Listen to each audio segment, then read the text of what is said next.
Ser podcast.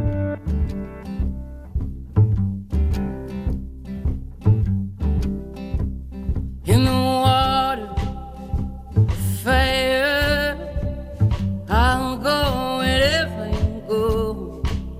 In the valley, in the canyons, I'll go wherever you go. Hey, love, I'm ready now.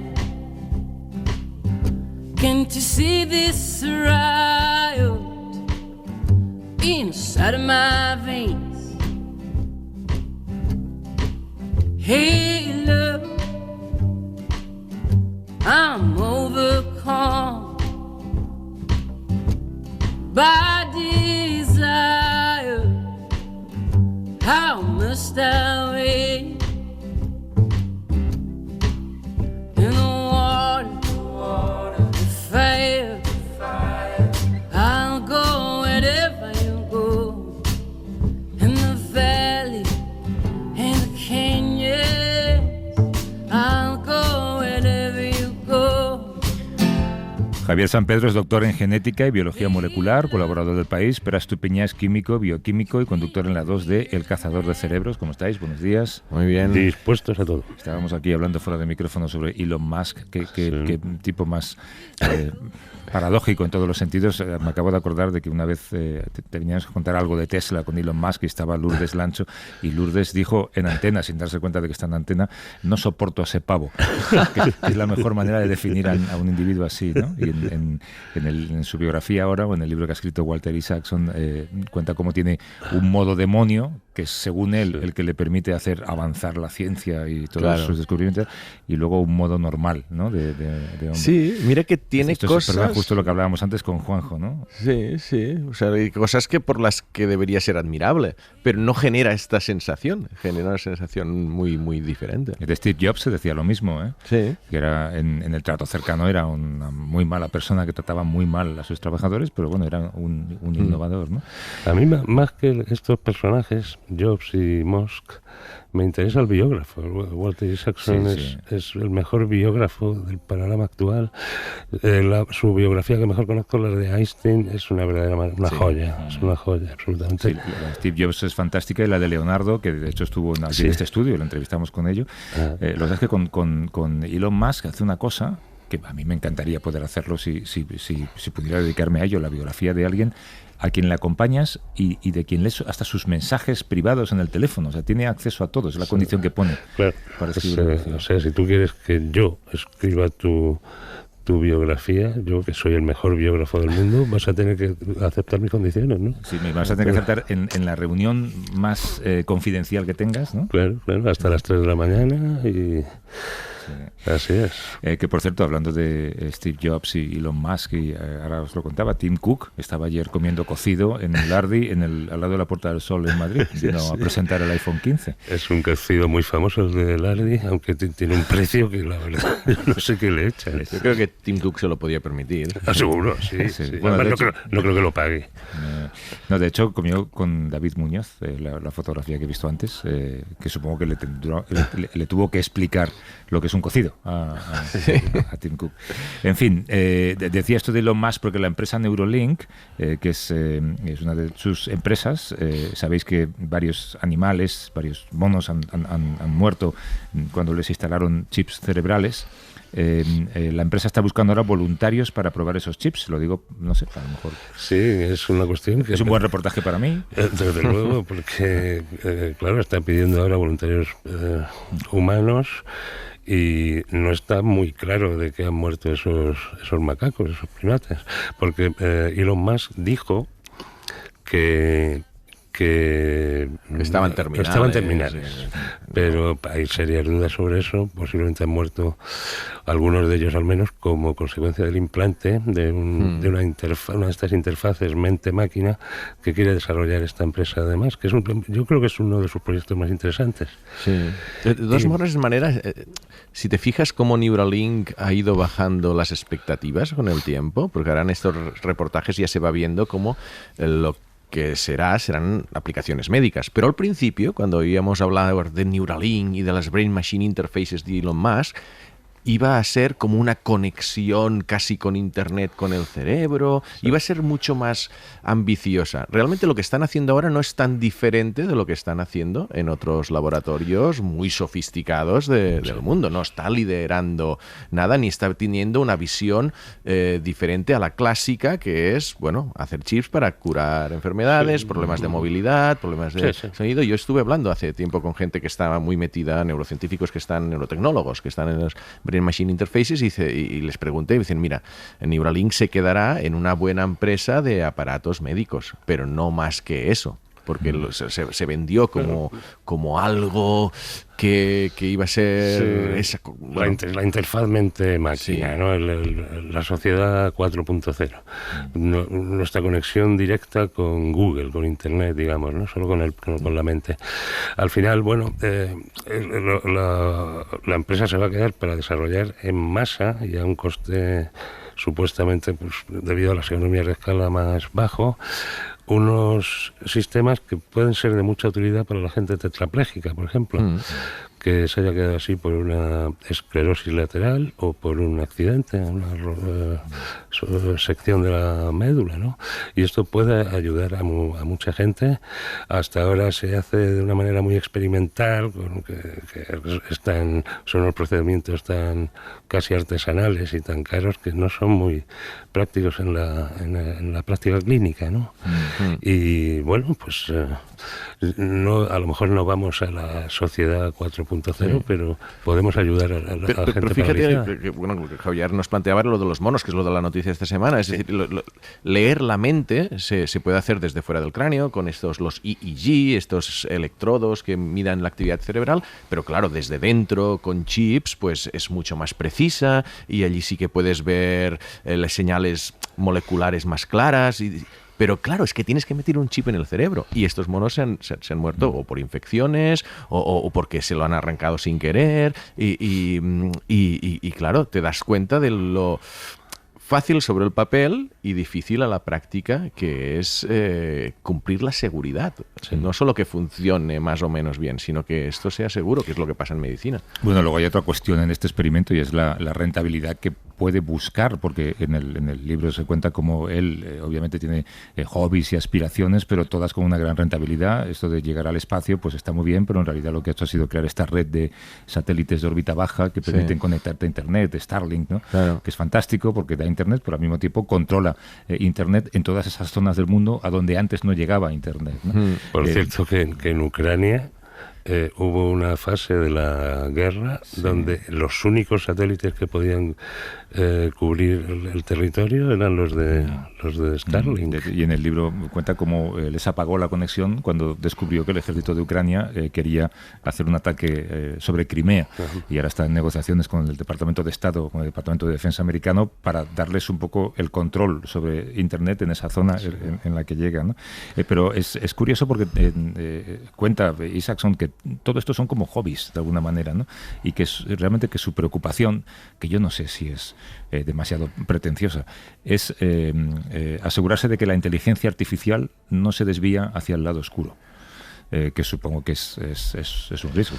Es un riesgo. Hubo la famosa carta que él y otras personas hace unos años firmaron alertando al mundo, a la sociedad, de que esto era una de las amenazas que estábamos viviendo, además del cambio climático. Fue este mismo año, creo, a principios de este año, ¿no? ¿La carta? Sí, creo que sí. Puede ser. Yo creo que ha habido varias mensajes de este tipo. No sé, tampoco sé si es una manera de estar más presente en todos los ámbitos, o hay rencillas con otros creadores de inteligencia artificial, o realmente está preocupado por eso. No parece un tío que se preocupe mucho por los impactos de las cosas. No. Eso... es curioso, ¿no? El perfil de este personaje, ¿no? Es un poco... te cautiva porque no puedes dejar de mirarlos como un accidente de tráfico, ¿no? Pero al mismo tiempo da un poco de repelús. Y algunas cosas que hace pueden ser admirables, y posiblemente si algo... no sé, a lo mejor pasa la historia como el inventor o el creador de ciertas... Pero sí, no cae bien. Oye, esta semana el secretario general de la ONU ha dicho que la humanidad ha abierto las puertas al infierno, se refería al verano tan cálido que hemos pasado. Luego hablaremos precisamente del lenguaje y de las palabras de la ciencia. Igual usar símiles tan apocalípticos pues agotan el efecto, ¿no? Totalmente.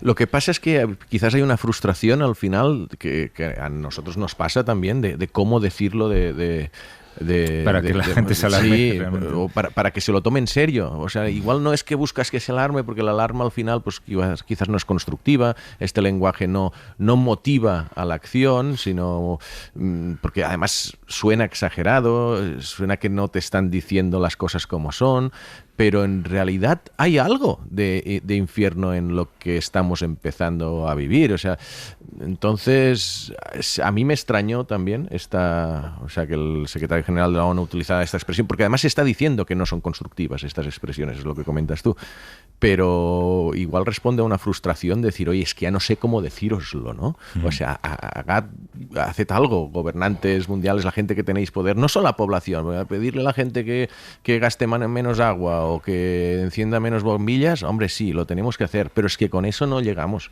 O sea, o hay un cambio más sustancial. Sí, pero es verdad que, digamos, desde un planteamiento filosófico casi al negacionista no le vas a convencer con esas palabras. Y en cambio, a los que sabemos que esto está demostrado por la ciencia, igual nos estresa más de lo que debería.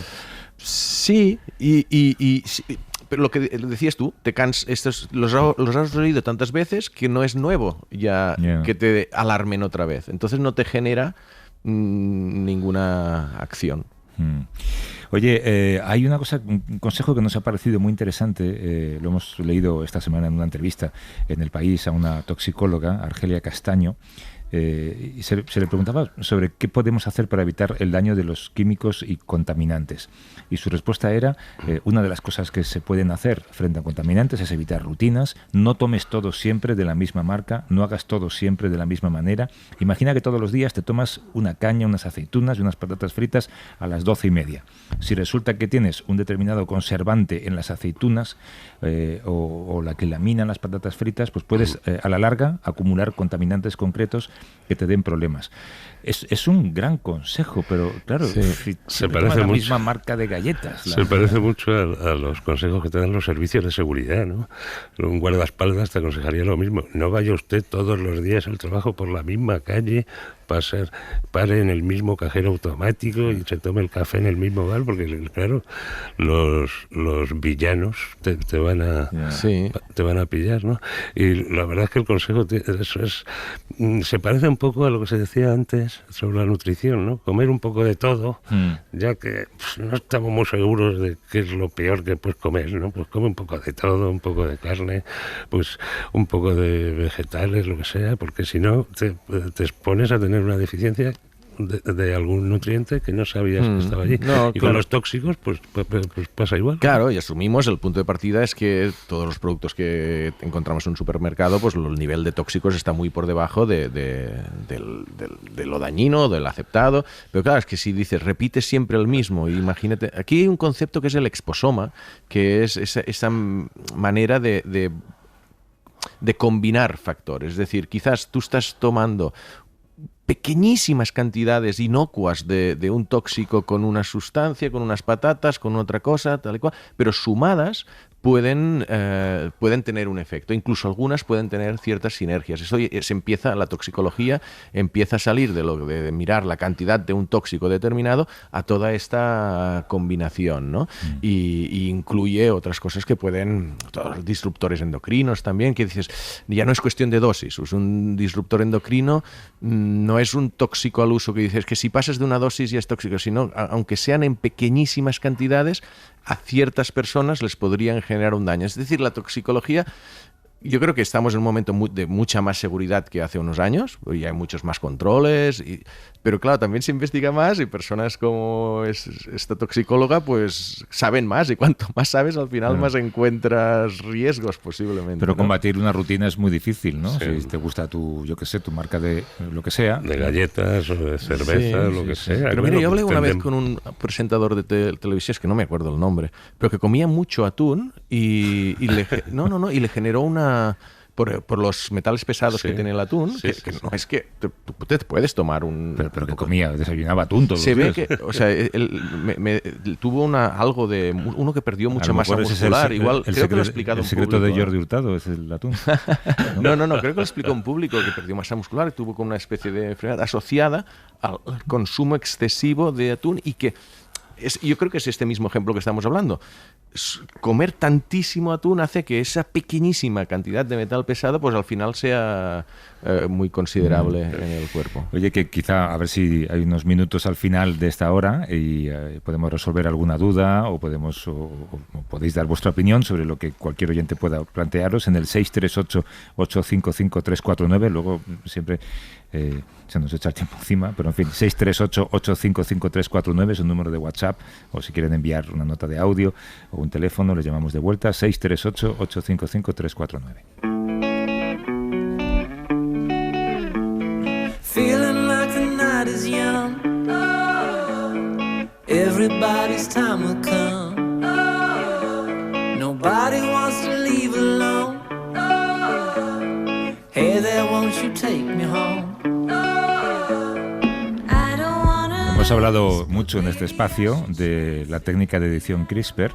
El avance en esas técnicas de edición genética está permitiendo cosas como esta, Javier, gusanos con genes de araña que son capaces de fabricar una seda más resistente que la fibra que se utiliza en los chalecos antibalas. Sí, así es. Sí. Qué fuerte. Y más fuerte que el nylon, ¿no? El nylon como el de un hilo de pescar, que es uno de los materiales más fuertes que se conocen, pero que además son naturales, porque estos gusanos llevan unos genes de araña con proteínas que hacen la tela, ¿no? La seda de la araña o la tela de la araña. Pero el gusano, claro, no hace una telaraña como las conocemos, lo que hace es secretar tela de araña de la manera en que suele secretar la seda, que es un proceso muy bien conocido desde hace milenios, ¿no? Desde que lo inventaron los chinos hace milenios. Y tiene todas estas propiedades, las hace en el capullo, y luego los capullos se pueden tratar como se tratan ahora para obtener seda, se cuecen y se recupera el hilo y todo esto. Y sí, hasta el extremo de que es 6 veces más resistente a un impacto de bala que el Kevlar, que son los actuales chalecos. Ahora, esto, como vamos a hablar luego de transgénicos y de edición genética, digamos que esto es un transgénico propiamente dicho, porque es un gusano que lleva genes de araña, ¿no? Aquí hay hemos jugado a Dios, digamos, ¿no? Hemos creado un híbrido que no existiría en la naturaleza de otro modo. Pero CRISPR puede usarse para otra cosa, es muy eliminar distinto, un gen. es muy distinto eliminarlo o modificarlo levemente, incluso para generar mutaciones que ya existen en la naturaleza, pero que las puedes poner juntas o de una manera mucho más eficaz, más rápida. Queríamos asomarnos a la realidad de un laboratorio español que trabaja con esa edición genética, y Monse Martín Hernández es investigadora IRTA en el Centro de Investigación en Agrigenómica. Nos escucha desde Radio Barcelona. ¿Cómo estás, Monse? Buenos días. Hola, buenos días. Encantada de estar aquí con vosotros. Es la primera vez en mi vida que pronuncio esa palabra, Monse, agrigenómica, y sin embargo tú convives con ella. Trabajáis en el laboratorio con melones. Lo primero que tienes que decir es qué les estáis haciendo a los melones. Bueno, estudiarlos y mejorarlos. Cuando decimos melones, la gente se imagina que estamos trabajando con el fruto de melón. No, estamos trabajando en principio con la planta, y a la planta le hacemos cosas que luego se manifestarán en el fruto para mejorarlo. O sea que no os podéis comer los controles, digamos, ¿no? Uy, que va, no nos lo comemos.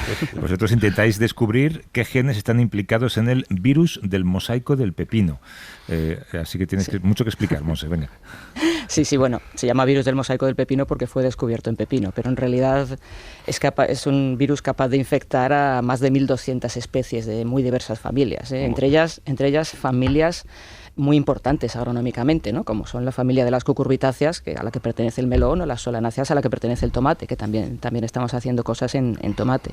Entonces, estamos estudiando en concreto la resistencia que hemos encontrado en un tipo de melón exótico coreano.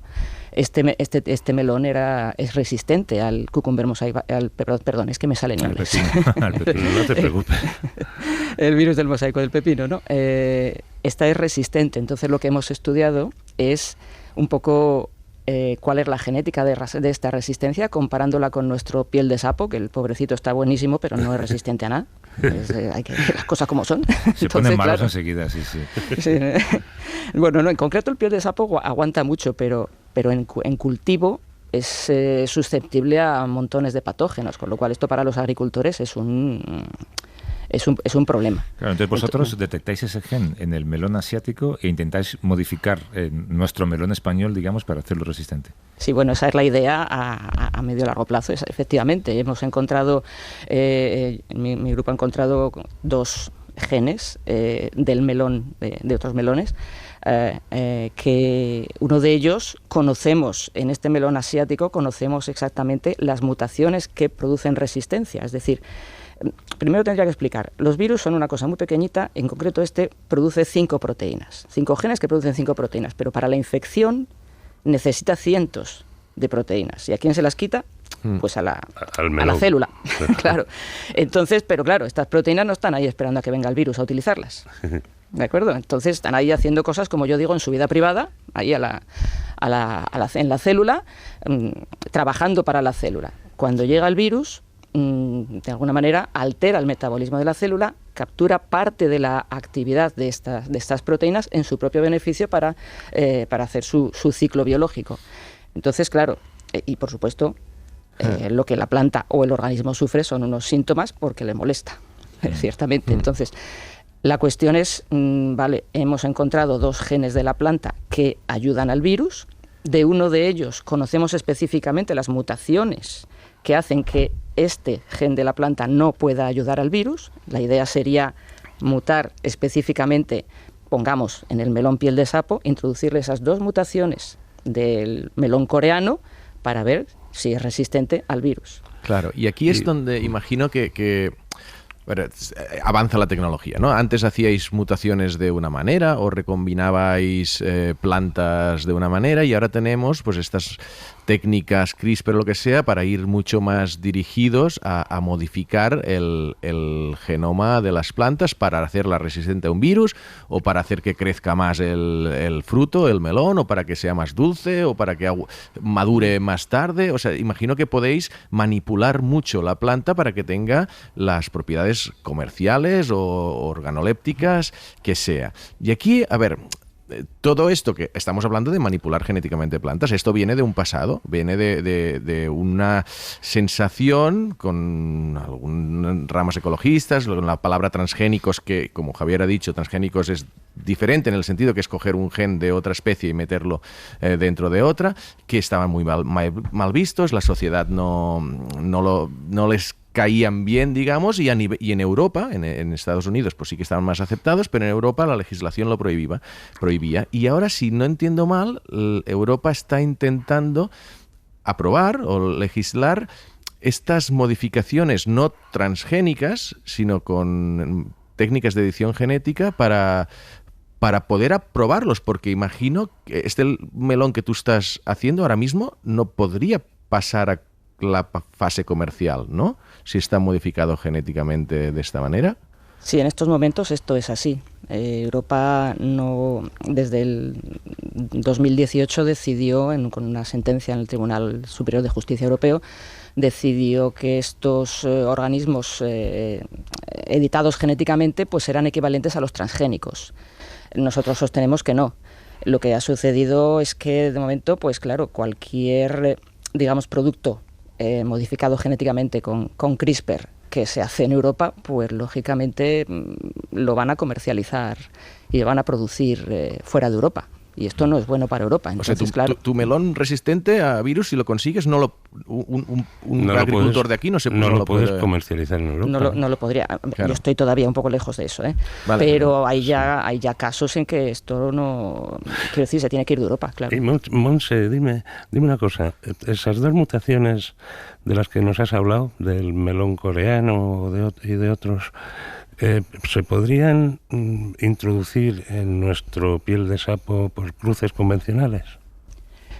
Por cruces convencionales se podrían producir. Se tardaría muchísimo más y además nunca estamos seguros porque por cruces convencionales se producen recombinaciones al azar, donde sea del material del ADN y nunca estamos seguros de que cuando se produce esa recombinación no vayan también otros genes del melón coreano. Imagínate que hay un gen del melón coreano del sabor al lado de este gen nuestro, y el melón coreano, ya te digo yo, que es como un pepino.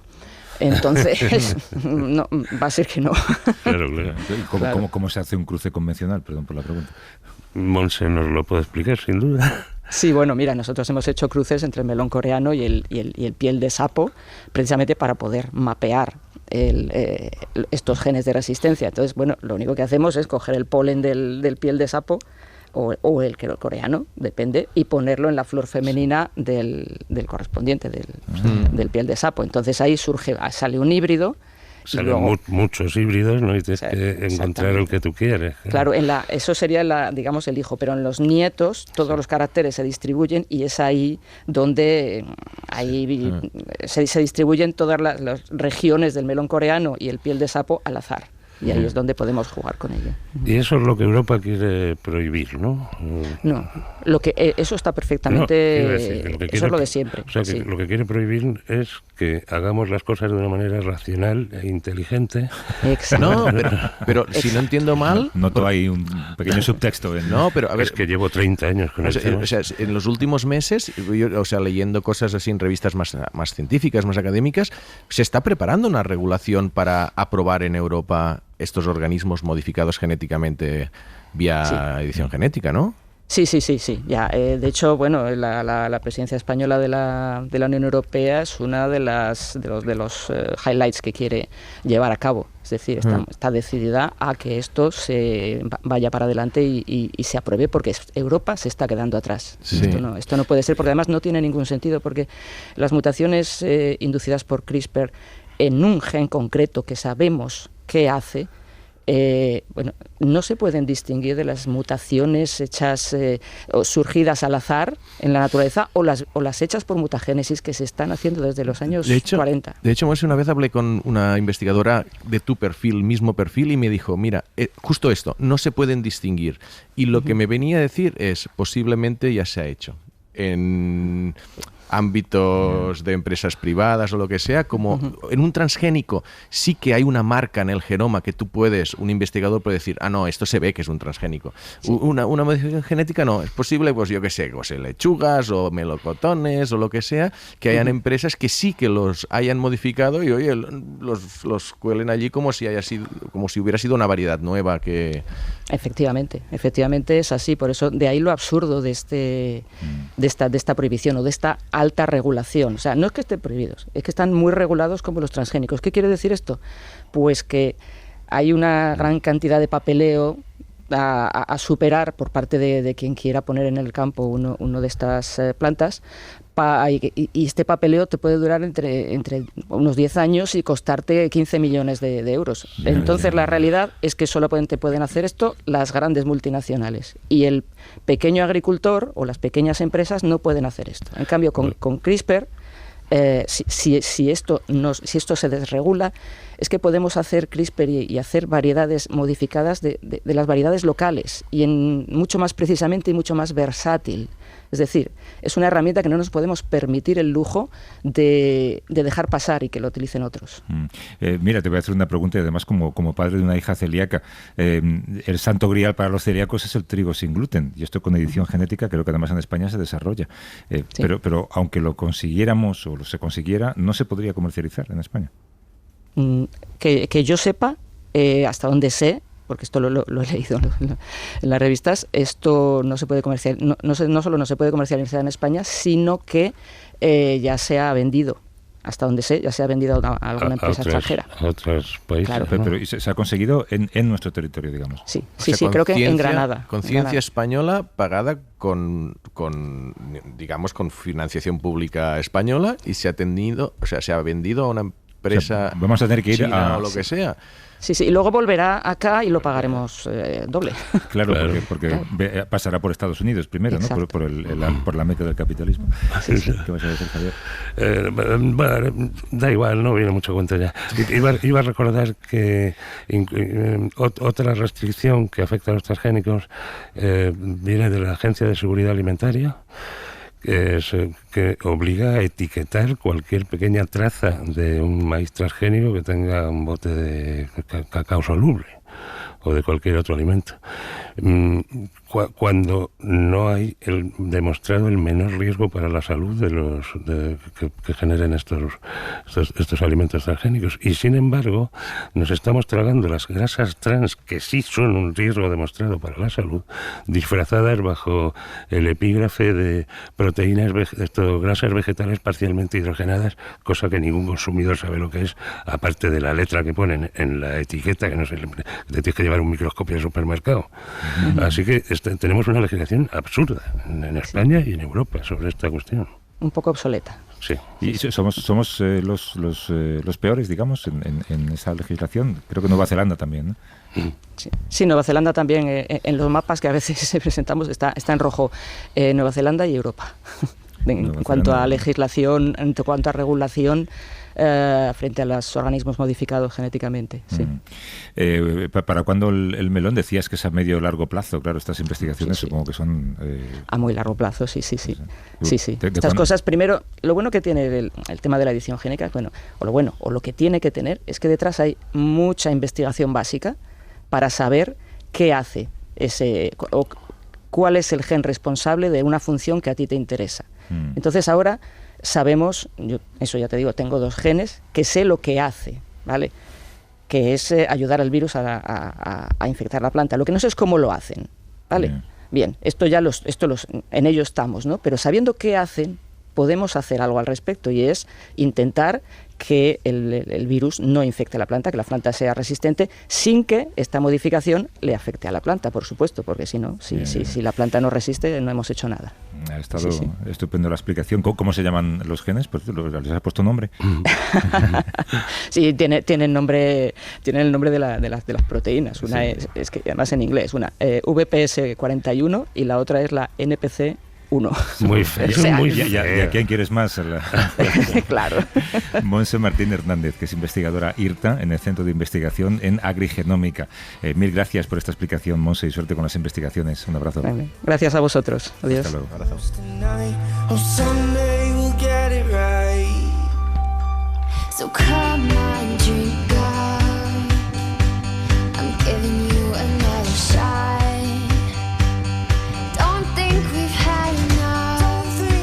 Oye, se ha sentado en la mesa uno de los vuestros. Sí, se nos ha colado. Se ha colado uno.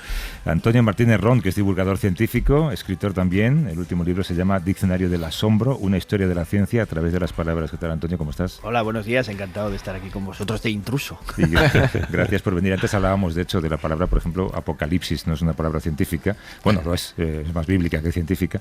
Pero hablábamos de cómo usarla demasiado igual le resta significado, ¿no? Sí, de hecho, uno de los campos de más creación de neologismos es todo lo que se refiere al cambio climático, ¿no? Y empieza a haber una terminología que hay que sentarse a pensar si está bien empleada, por ejemplo, con el efecto de las noches tropicales, que ahora se está poniendo otro límite, porque ya son por encima de 30 grados y se habla de posibles noches infernales, de tal manera Pero luego, ¿qué será lo siguiente? Es que las hay de 30 y de más de 35 y esas ya podrían ser las noches apocalípticas, efectivamente, y luego ya si llegamos a las de 30, de 40 grados, pues...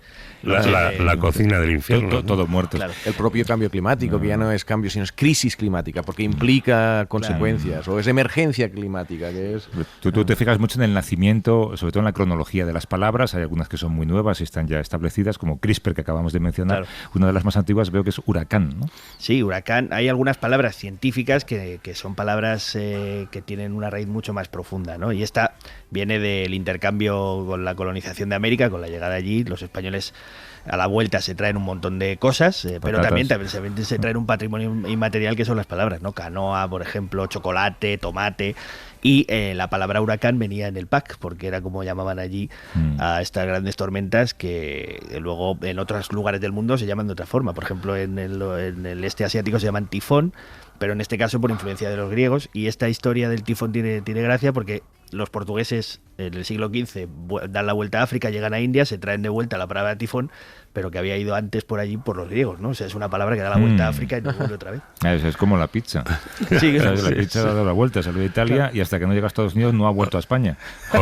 O la hamburguesa también, ¿no? Sí. Bueno, en parte el libro es eso, un intento de trazar la historia de las palabras. La ventaja de las palabras científicas, a diferencia de del resto del vocabulario que se remonta etimológicamente a la noche de los tiempos, es que son muy recientes y puedes investigar y encontrar el intercambio de ideas de los científicos en un momento dado, hablando con poetas, con expertos en lenguas clásicas, para pensar cómo llamamos a esto, ¿no? Y esa es la esencia de este diccionario del asombro. ¿Qué palabra te ha sorprendido científica, digo, por su juventud? Porque es mucho más reciente de lo que podíamos pensar.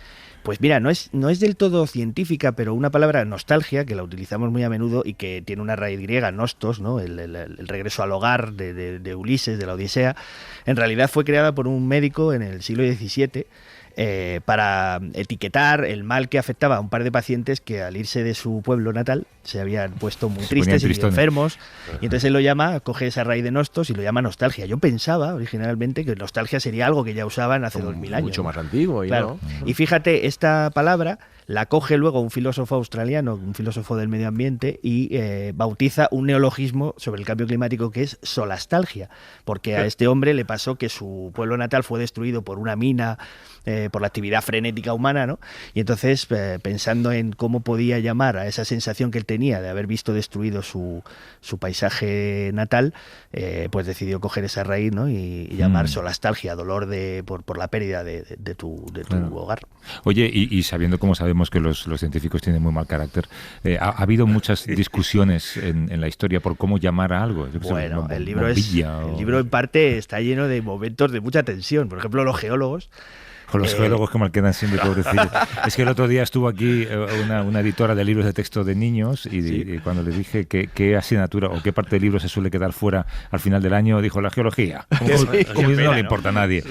Pues me fastidia muchísimo porque me parece una de las ciencias más apasionantes. Pero en cualquier caso, los geólogos, por ejemplo, defendían con un furor inusitado nombrar las determinadas etapas geológicas, e incluso cogiendo parcelas, ¿no? Diciendo, este estrato que va del año de 300 millones de años hasta el 350 millones de años es mío. Y había una discusión sobre cómo llamarlo. De hecho, hay una discusión abierta ahora, una discusión bastante, iba a decir violenta, quizás no es la palabra, pero encendida, que es la del antropoceno. El antropoceno es una discusión dentro del seno de la comunidad geológica, porque los que estudian periodos más antiguos consideran que es una estupidez ponerle una etiqueta a un periodo tan reciente, y sin embargo otros que trabajan en periodos más recientes lo tienen clarísimo, que estamos modificando absolutamente todo, incluida la geología del sistema. Hablando de eso, me ha sorprendido que la palabra dinosaurio es reciente, casi, ¿no? Sí, de James Owen, no recuerdo el año exacto, pero a mediados del siglo XIX. Él no es el primero, él era un personaje bastante siniestro, era una mala gente increíble, odiaba a Darwin, tiene una biografía muy, muy curiosa este hombre. Y él decide en un momento dado utilizar esta raíz griega para llamar al lagartos terribles, lo llama, ¿no? Pero antes había habido otros descubrimientos, se habían llamado a otros fósiles que iban encontrando, y van viendo a ver qué es eso y cómo lo llaman, ¿no? Que es lo interesante. Hay mucha comedia, ¿no? En cómo se llama las cosas. Bueno, hay momentos. Hay uno de mis favoritos, que es el creador de la palabra fotosíntesis. No recuerdo el nombre nunca, porque no es un científico muy renombrado. Y este hombre tiene escrito, buceando en la documentación original, la primera vez que lo propone, él dice, yo creo que este proceso por el que las plantas transforman la energía del sol en energía química, deberíamos llamarlo fotosintaxis, porque es la palabra adecuada, porque tal. Y luego dice, y si acaso a lo mejor otra opción sería fotosíntesis.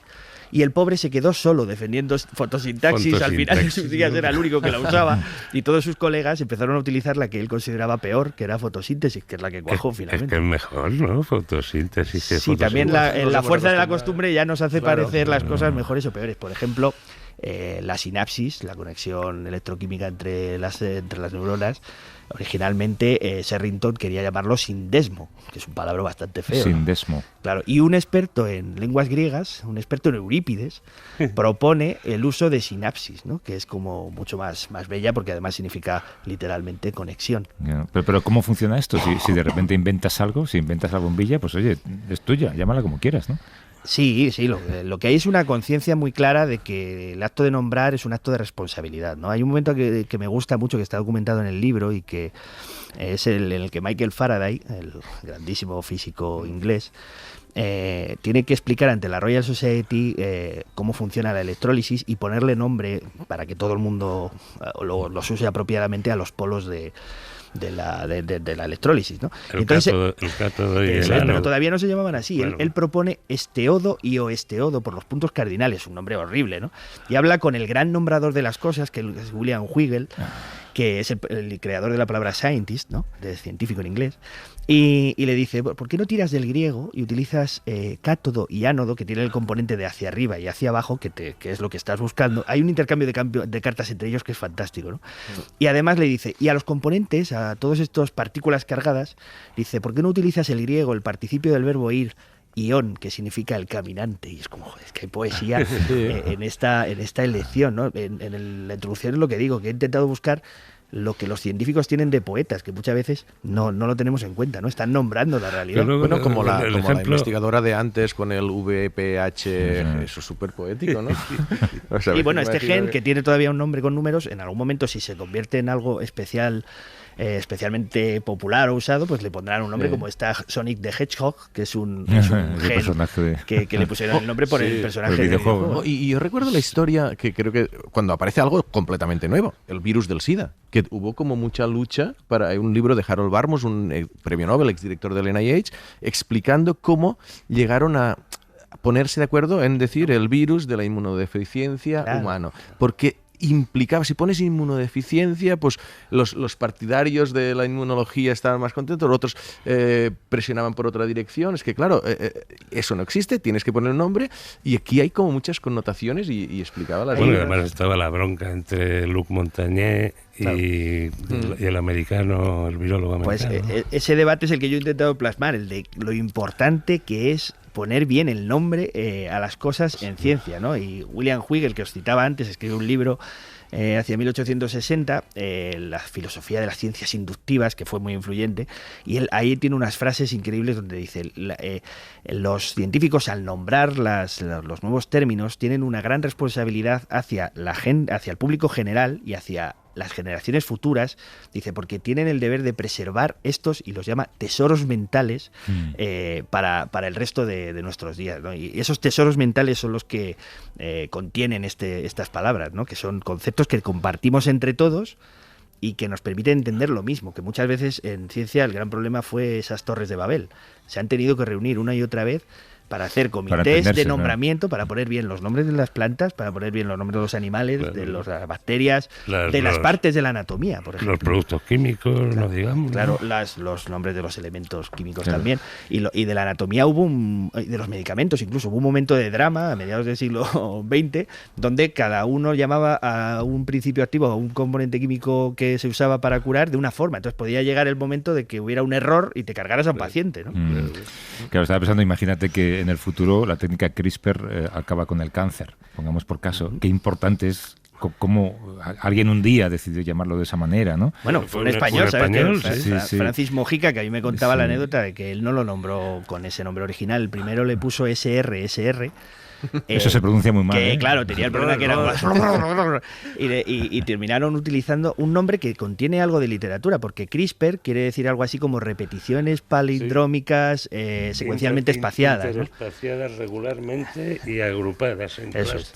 Y terminaron escogiendo eso. Y se quedó luego desfasado, porque los palíndromos, es decir, esas partes del genoma que se leían igual de adelante hacia atrás que de atrás hacia adelante, como la palabra, no eran significativos dentro del sistema. Y eso también se recoge en el libro, que hay palabras que quedan muy poco tiempo después desactualizadas. Átomo, que es indivisible, en 20 años después empiezan a descubrir que, bueno, que algo tiene dentro y que no es indivisible del todo. Que no es indivisible. Ya. ¿Y los huracanes? ¿Los nombres de los huracanes? Eso ya hay una terminología que la Organización Meteorológica Antes era Mundial siempre de se mujer. reúne para ponerles nombres propios a las tormentas. Eso se está empezando a hacer también con las danas, se está empezando con las borrascas.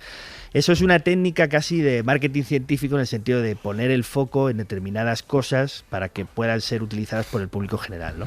Esto ha pasado... Mira, la Filomena, ¿no? Claro, eso es útil y se hace bien, pero a veces se hace rematadamente mal. Acordaos de lo que pasa con los virus, con las variantes de la COVID, que se han llegado a poner nombres como el perro de Satán o... Ya. Bueno, y se hacía mal en Estados Unidos hasta que se tuvo ese debate. Todos los huracanes tenían nombre de mujer y alguien dijo, hombre, un poquito de, por favor. ¿no? Como decía que... Tenemos vamos por lo menos a saludar a César, un oyente que si no luego no tenemos tiempo. César, ¿cómo estás? Desde Huesca, buenos días. Hola, buenos días. ¿Qué tal? ¿Qué tal? Pues tenéis alguna pregunta para quien quieras. Está aquí Javier, está aquí Pera, está aquí Antonio.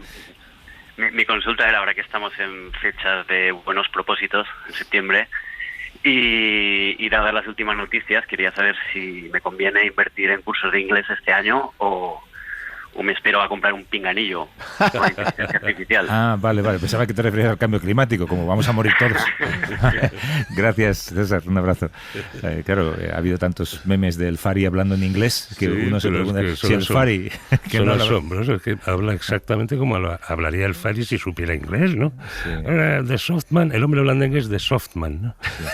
El hombre blandengue. The Softman, I don't like it, The Softman.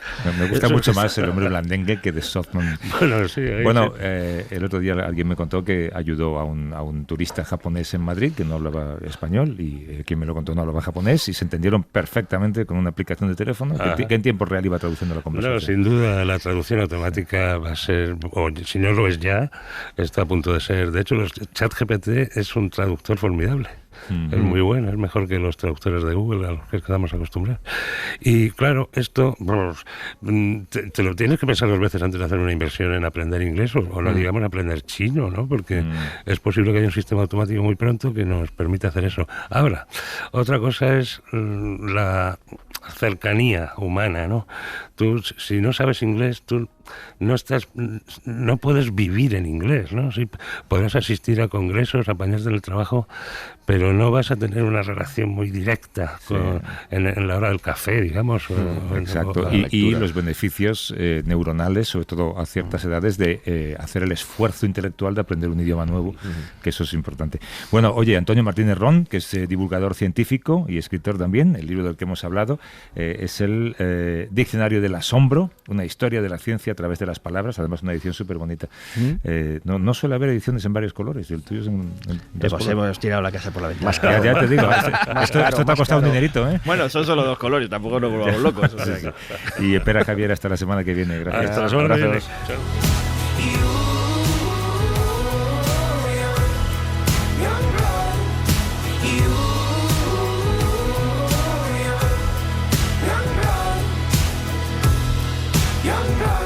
Para no perderte ningún episodio, síguenos en la aplicación o la web de la SER, Podium Podcast o tu plataforma de audio favorita.